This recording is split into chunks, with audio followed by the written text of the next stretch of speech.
Thank you for being with us tonight, and thank you for being the kind of people that would be concerned with these kinds of matters.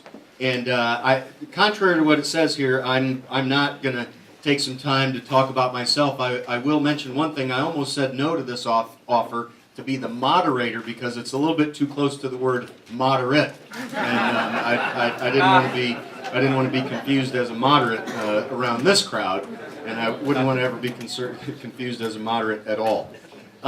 Tonight, we're going to learn about a subject that, you know, it wasn't that long ago that if people started talking about nullification, people thought you were crazy. And then all of a sudden, people started really beginning to understand the basics and the philosophy of nullification and how to use the tool of nullification between states and the federal government. And as you can see from the crowd that's here tonight, this is obviously a subject of great concern to a lot of people. And so I'm very excited about what we're going to learn tonight. I happen to know most of these men very, very well. I've had a chance to meet Bill at the Capitol and get to know him a little bit. The rest of these folks are from right around here, and so we know them fairly well. And I'm very excited to hear what these men have to say on the subject of nullification. Now, as you can see, we have 4 people on the panel. And who they are in order, just the way that they're sitting here. Of course, we have Ed Martin, who is a candidate for Congress.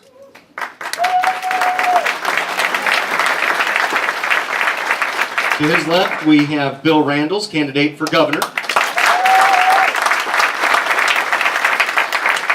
And this is a very, very unusual thing, actually, to be able to say about any of these men. But really, Jim, I don't know that I've ever introduced Jim Lembke where I've said, and to the left of. You're witnessing something very rare here tonight. And to the left of Bill Randles is State Senator Jim Lembke. In keeping with that theme of to the left of Senator Lembke is State Representative Paul Curtman.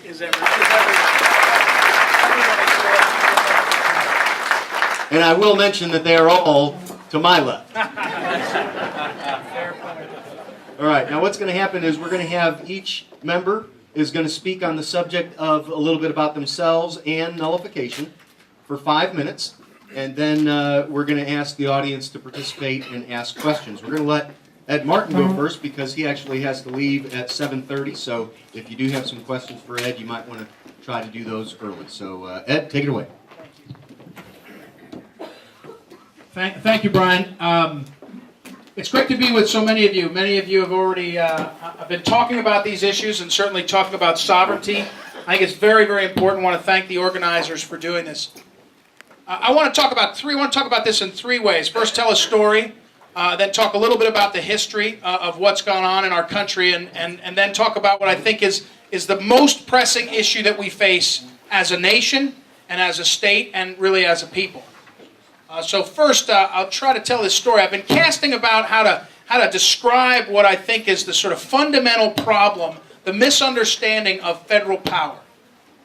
And I've come up with, as many of you know, I usually do this using my family and some story about my children. The kids are here. My wife, Carol, who I was about to introduce and say thank you to her, is now out with one of our kids. She is at the doorway back there. But my wife, Carol's here, and I'm grateful. We have 3 great children with us and 1 children in Carol's belly that'll be here on February 7th, if not sooner. So we're very blessed. Thank you. Yeah, thanks. So here's what I think about the story. You know, our kids went trick-or-treating. I know many of you have children or grandchildren. They go trick-or-treating. And when they got back, and this is a story, by the way, it didn't quite go down like this. They mostly came back and were so hopped up on sugar they really didn't go to sleep. But let's say they got home that night with all this candy from trick-or-treating. And Carol and I said, as the parents, we said to our 3 kids, the 3 of you are equal, and you can decide what to do with the candy. We're giving you that opportunity. And the 3 of them went about, deciding what they're going to do with the candy. And over time, they came back, and the 3 of them said, first Madeline, the oldest, said, we're going to take more candy, Mom and Dad. There's more left. We want more. And Carol and I looked at each other and said, how'd that happen? And Edward said, what we decided was we're going to take all of the candy you have, or various parts of it. And then Mikey, who's probably not capable of doing this, would have said, yes, I agree with both. I've decided that is totally within the rules and all. Well, that's a little bit of a silly example of what we have going on right now in America. Our constitutional system, and I see Dave Rowland here, he can tell you better than I can, our system was set up where the three branches of government, federal government, have been given some power by us, by we the people. Very different than what happened in when you had divine right of kings in Europe and throughout history. We gave them some of our rights. We gave it through the states. We gave it to three branches. I think this is very important for people right now. They don't understand this fact. The legislative branch has said, we want more and more power. The executive branch has said, we want more and more power. And then the judiciary has said, like Mikey, we think that is by the rules. But see, they're not the ultimate judge of what is the rules. We are the people that have the power, and the Constitution is what frames out how we're supposed to live together. And I think it's a fundamental question for someone like Dave Rowland, who is litigating cases about freedom in the state courts. We all live in fear of a federal judge. A federal judge will say this or that, and therefore the situation is over. We're waiting for the Supreme Court to say what they think Obamacare means, whether it's a violation of our rights. And we all know it is. And the question we have to answer for ourselves is, are the federal courts the last judge, are they the last people to speak on power and sovereignty in our country? And the answer is no. We the people are. We the people are. It's a fundamental problem. Right now, I'll go into the second part of this and just talk a little bit about a couple pieces of history in America that's got us to this point today that is the problem. One is the Commerce Clause. I don't know if many of you are well versed in the Commerce Clause. Dave is and others are. And the Commerce Clause has been used to expand the power of the federal government beyond anything we could ever recognize. I won't go into the details now, but suffice to say, the federal judiciary has agreed with Congress and agreed with the executive to say we want more and more power. Well, that's just wrong. That's just wrong. If you go down through history, you look at the other parts of American history, you're now seeing in the Supreme Court, we're seeing pushback, and we're seeing pushback in the legislature. I want to mention Cole McNary. Cole, are you here still? Cole McNary is in the back. Cole McNary is actually running for state treasurer. He's a state rep from out here, but in Gretchen and Lisa and some others in happy memory of, there's Cole McNary in the back. Wave your hand, Cole. Gretchen and Lisa, we were talking, Cole and I was a school teacher before he became a dishonest man, a politician, and he and I were talking about education. Education's another place where the federal government and the federal judges tell us what we're allowed to do. It's not in the Constitution. It's not in the Constitution. So over time we've seen an encroachment of our sovereign will, of our sovereignty, that should disturb all of us. Yeah. So the final point I'd like, and we'll go into this tonight, it's about Obamacare. Obamacare is the best opportunity we have to stop the worst legislation that I've ever seen.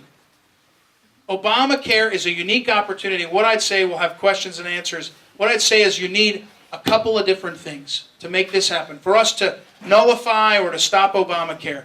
One, you need the will of the people to rise up like we did in Missouri, 71%, but we need it again and again and again. We need us to say it's not okay. Jim Lembke will tell us about how Jay Nixon is saying it's okay. Then we need legislators in our state legislature who will say it's not okay. And we're starting to have them. Then we need a governor who will say it's not okay. We need all these pieces. But we also need federal elected officials, whether senators, who are supposed to be responsive to the legislature, as you know, or representatives, who will stand in the way, interpose on the invasion of our sovereignty on behalf of the people. So we're going to have a chance to talk more tonight, but I want to say thank you again to the organizers. It's a great crowd. This is a hugely important issue, and we need to fight this fight every day to make sure we stop Obamacare, but also so that we get back what's our sovereignty, what's ours. It's not theirs, it's ours. So thanks again.